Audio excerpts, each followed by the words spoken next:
nous allons certainement vers des temps difficiles, pleins de conflits, mais qui ont au moins ceci je veux dire, de passionnant, que nous savons que des possibilités de libération, d'émancipation, de développement et d'enrichissement de la vie s'offrent à nous qui n'ont jamais existé avant. Nous savons qu'il serait possible, par exemple, de réduire la durée du travail de façon à ce que chacun puisse avoir plusieurs vies. Non seulement plusieurs vies, l'une à côté de l'autre, une vie personnelle, conviviale, de citoyens, de militants, de parents très développés, mais aussi plusieurs vies successives. Commencer par être, je ne sais,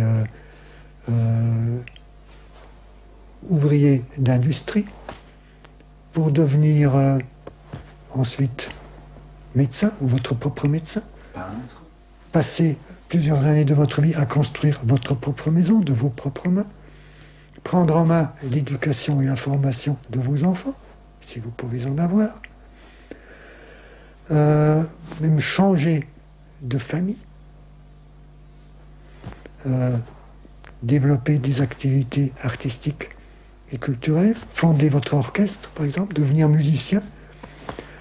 Passer plusieurs années au Bangladesh ou en Afrique centrale pour travailler avec des populations qui n'ont pas notre civilisation, notre mode de vie. Apprendre d'eux et essayer de voir s'ils ont des choses à apprendre de nous, ce qui est tout à fait probable. Développer de nouvelles technologies, ce qui ne demande pas nécessairement de grosses infrastructures industrielles, des technologies plus conviviales, permettant une plus grande part d'autoproduction rationnelle, apprendre à faire votre pain, etc., etc. Ça m'intéresse. Qu'est-ce que je dois faire pour y arriver? À avoir plusieurs vies. Vous pouvez faire plusieurs choses. Vous pouvez militer là où vous vous trouvez, dans des associations et des syndicats, pour faire passer l'idée.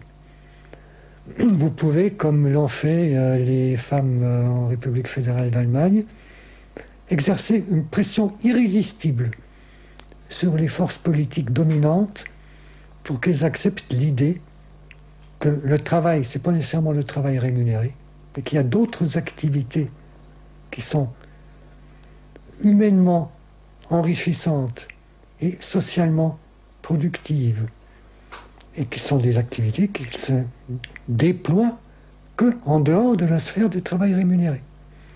Donc que le droit de tout citoyen, si droit de la personne il doit y avoir, doit comporter le droit de ne pas travailler pendant de longues périodes tout en continuant d'être payé.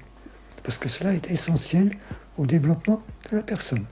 Et tout cela est possible avec le degré de richesse, de développement que nous avons atteint aujourd'hui. Il n'y a pas besoin aujourd'hui de réduire